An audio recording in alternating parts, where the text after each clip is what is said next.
Hi, I'm Amber Maud Kathy here at Nashville Vocal Studio, and today we're going to talk about that crack that can happen in your voice. What is it, and how do you get rid of it? So many times that crack, that break happens when we are trying to use a lot of power and take that power up in our range. So let's take Demi Lovato's new song, Anyone. So that pre-chorus when she sings, 100 million stories and 100 million songs, I feel stupid when I sing. Nobody's listening to me. No. And there the crack happens. So we have two choices when that happens. It almost feels like we hit a ceiling. So we can either really strain and push. I don't recommend that. Or you end up feeling like you have to really lighten up and you get, nobody's listening to me.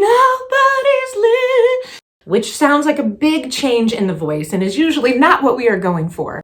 So what that crack is, that break, is literally when your chords break apart. So you have two vocal folds or vocal cords. They connect to make sound. For your low pitches, so the start of the pre-chorus, 100 million stories, they are short and thick. As we slowly move our way up in pitch, the chords are slowly getting thinner and longer. So they need to be free, tension-free, open and flexible to be able to stretch to hit those pitches. So whenever we have a crack or a break, that means that our voice is unable to stretch any further. We have pressure on those chords. It literally needs to break apart. That's where you get that sound. And then it either retouches in a lighter head voice, or you feel like you have to shove it up or you're just done.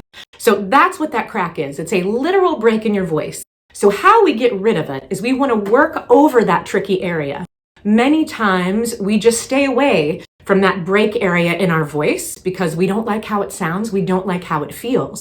But we're not going to get more coordination in the chords, which is what we need to be able to stay connected and have a more successful, effortless, good sound there, the sound that we want, unless we do the work to get more coordination in those chords. So my favorite thing to do are sliding exercises. A great thing to do is to just start with a sliding fifth. I'm going to start you here. We're going to do it on a smiley he. So a smiley E vowel with a little bit of an H before. And what I want you to think about with that fifth, 5 notes apart, is sliding through every single note in that interval. He.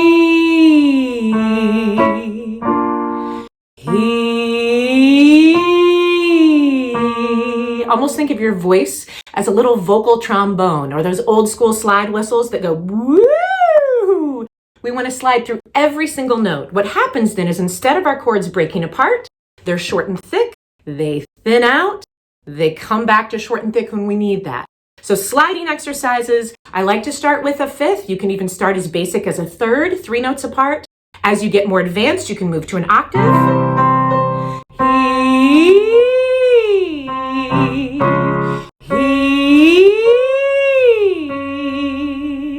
That particular octave is right over my break, and you can hear it smooth and connected. 1, because I work consistently over that area to coordinate it, so my voice is used to working there. And 2, because I work and practice on being nice and tension-free. I hope you found this tip helpful. If you did, please hit that like button, please hit that subscribe button, and please come back often.